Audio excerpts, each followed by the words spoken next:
हे द्विजो, अब मैं पुनः पूर्व काल में जिसने इस श्री सत्यनारायण भगवान के व्रत को किया था उसे भली भांति विस्तार पूर्वक कहूँगा।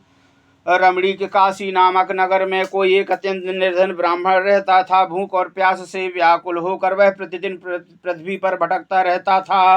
ब्राह्मण प्रिय भगवान ने उस दुखी ब्राह्मण को देखकर वृद्ध ब्राह्मण रूप धारण करके उस द्विज से आदर पूर्वक पूछा, हे विप्र, प्रतिदिन अत्यंत दुखी होकर तुम किस लिए पृथ्वी पर भ्रमण करते रहते हो, घूमते रहते हो? हे द्विजो, यह सब कुछ बताओ, मैं सुनना चाहता हूँ। ब्राह्मण बोला, प्रभु, मैं एक अत्यंत दरिद्र ब्राह्मण हूँ, भिक्षा के लिए ही पृथ्वी पर घूमा करता हूँ।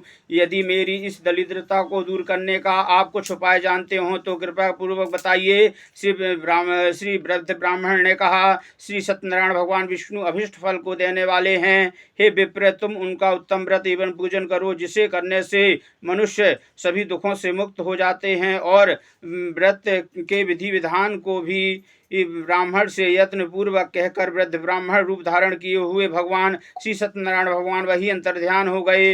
वृद्ध ब्राह्मण ने जैसे कहा है उस व्रत को अच्छी वैसे प्रकार से ही करूँगा। यह सोचते हुए उस ब्राह्मण को रात में नींद नहीं आई।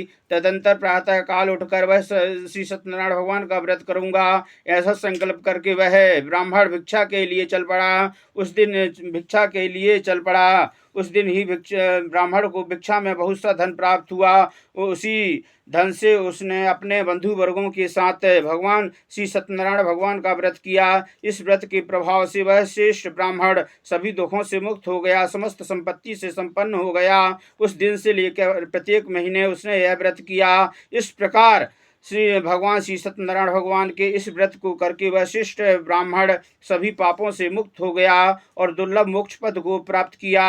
हे विप्र, पृथ्वी पर जब भी कोई मनुष्य श्री सत्यनारायण भगवान का व्रत करेगा उसी समय उसके समस्त दुख नष्ट हो जाएंगे।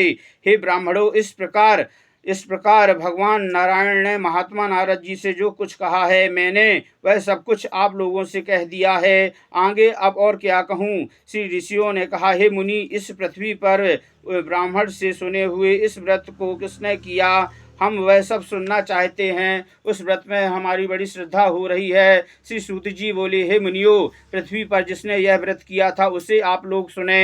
एक बार वह द्विजश्रेष्ठ अपनी धन संपत्ति के अनुसार बंधु वर्गों तथा पारिवारिक जनों के साथ व्रत करने के लिए प्रेरित हुआ। इसी बीच एक लकड़हारा वहां आया। नगरी बाहर रखकर उस ब्राह्मण के घर गया।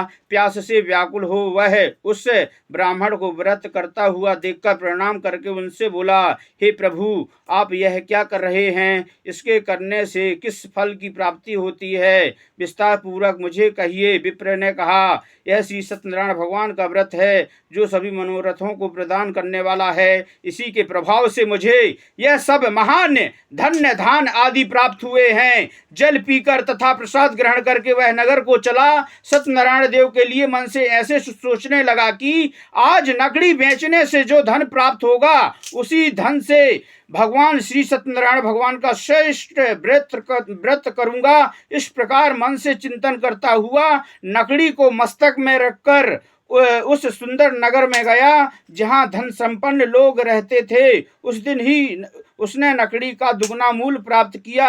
तदंतर प्रसन्न हृदय होकर वह पके हुए केले का फल, शक्कर, घी, दूध और गेहूं का चूर्ण सवाया मात्रा में लेकर अपने घर आया। तत्पश्चात उसने अपने बंधु वर्गों को बुलवाकर विधि विधान से भगवान श्री सत्यनारायण भगवान का व्रत किया।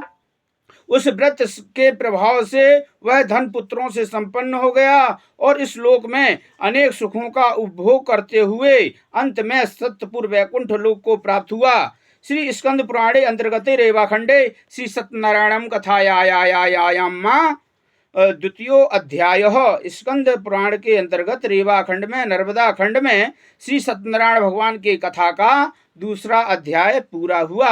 बोलो श्री सत्यनारायण भगवान की जय, लक्ष्मी नारायण भगवान की जय। छोड़ दीजिए।